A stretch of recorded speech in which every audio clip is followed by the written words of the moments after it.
بسم اللہ الرحمن الرحیم۔ السلام علیکم۔ مبشر وائس چینل میں آپ سب دوستوں کو خوش آمدید کہتے ہیں۔ سلطان صلاح الدین ایوبی، جس کا نام سن کر بڑے بڑے بادشاہ کانپ جاتے تھے، بڑے بڑے کماندار اور بڑے بڑے جنگجو جب یہ سنتے کہ ہمارا مقابلہ سلطان صلاح الدین ایوبی کے ساتھ ہونے والا ہے تو اپنے پہلی ہی فتح کی امید کھو بیٹھتے تھے، کیونکہ جس جگہ بھی سلطان صلاح الدین جاتا وہاں اس کی تلوار کی دھار ہی اس کی فتح کا اعلان کرتی۔ سلطان صلاح الدین ایوبی نے اپنی زندگی میں بہت ساری جنگیں لڑی اور بے شمار علاقے فتح کیے، جس میں سلطان صلاح الدین ایوبی کی سب سے بڑی فتح یروشلم یعنی بیت المقدس تھا۔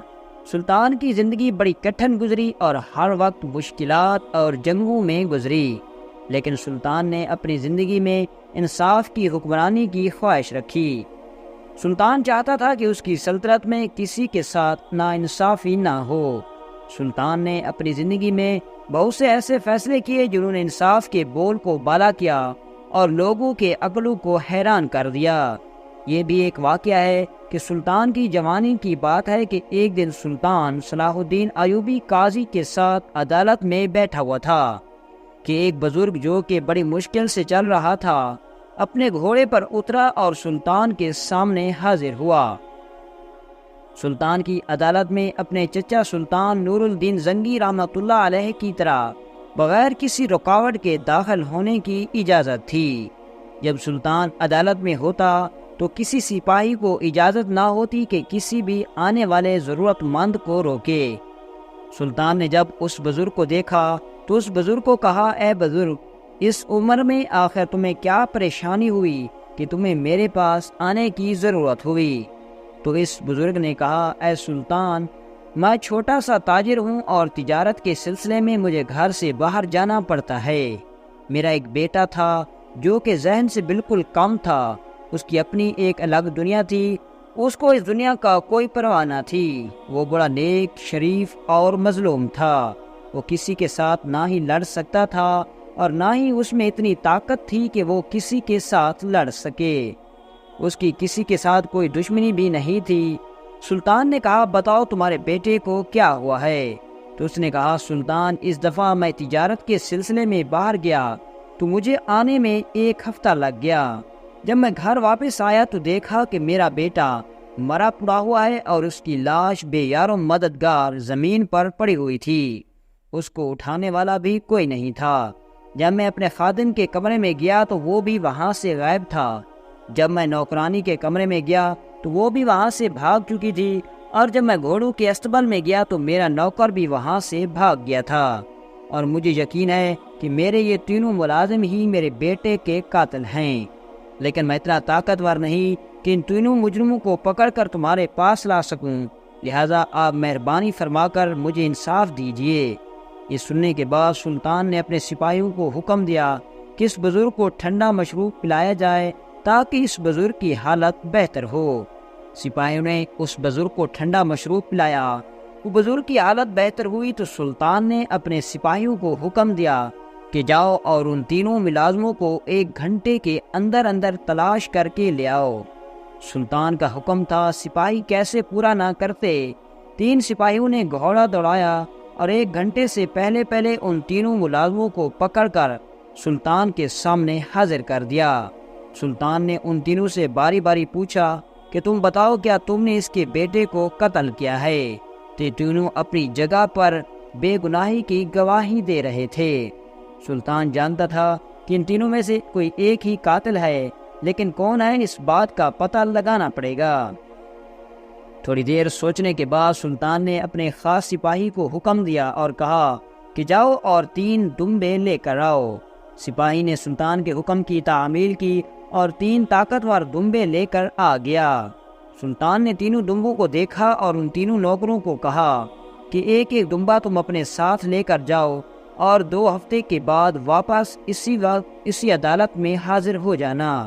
اور سلطان نے کہا کہ یہ کوئی دمبے عام دمبے نہیں بلکہ شاہی نسل کے دمبے ہیں، اور تم میں سے جو بھی قاتل ہوگا وہ دمبا اس کے ہاتھ سے چارہ نہیں کھائے گا اور وہ باقی 2 دمبوں سے کمزور پڑ جائے گا، کیونکہ قاتل کے ہاتھ سے یہ دمبا کبھی چارہ نہیں کھاتے، اور تم میں سے جس کا یہ بھی دمبا کمزور ہوا وہی قاتل ہوگا۔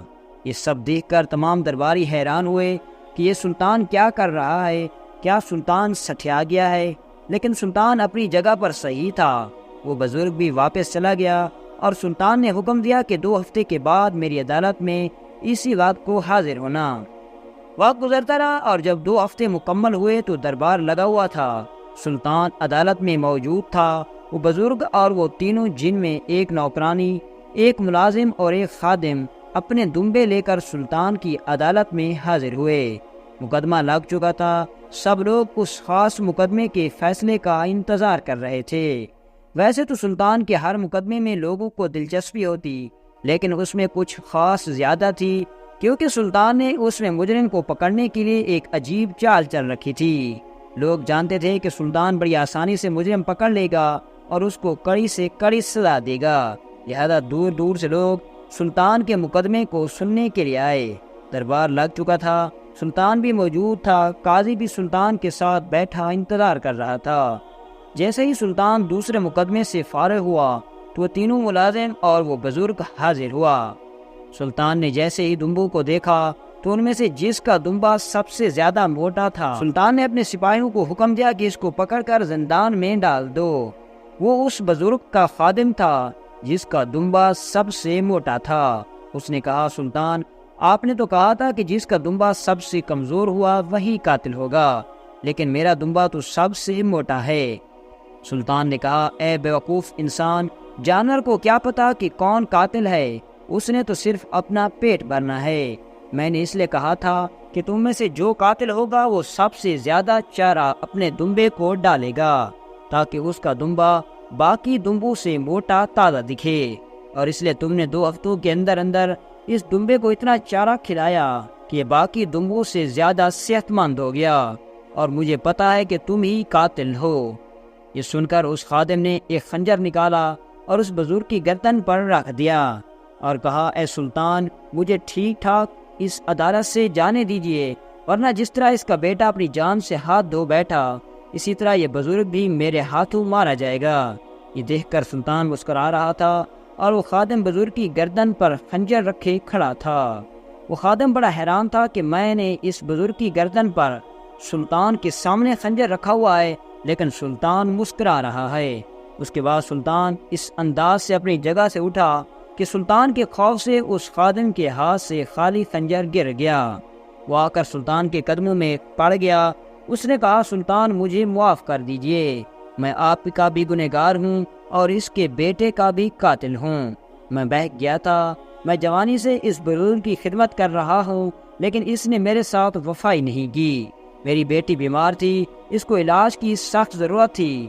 میں نے بزرگ کو کہا تھا کہ مجھے 1 ہفتے کی چھٹی دے دیجئے، میں اپنی بیٹی کا علاج کرانے کے لیے دوسرے شہر اسے لے کر جانا چاہتا ہوں، لیکن اس نے میری بات کو سنی انسنی میں ٹال دیا اور میری بیٹی بیماری میں تڑپ رہی ہے۔ میں نے سوچ لیا تھا کہ جب میری بیٹی بیماری میں تڑپے گی تو میں بھی اس بزرگ کے بیٹے کو اس دنیا میں چین سے نہیں چھوڑوں گا۔ یہ سن کر سلطان نے کہا، اے بیوقوف آدمی، تم نے اتنی چھوٹی سی بات پر اس بزرگ کے معصوم اور مظلوم بیٹے کو قتل کر دیا، اور یہ نہیں سوچا کہ آخرت کے دن اللہ کے سامنے کیا جواب دے گا۔ اس کے بعد سلطان نے اس بزرگ کو زندان میں ڈال دیا اور اس کو قاضی کی عدالت میں پیش کرنے کا حکم دیا۔ اس کے بعد سلطان نے باقی 2 ملازموں سے پوچھا کہ جب تم نے جرم ہی نہیں کیا تھا تو تم نے اس بزرگ کے بیٹے کو اٹھایا کیوں نہیں اور الٹا اس کے گھر سے کیوں بھاگ گئے؟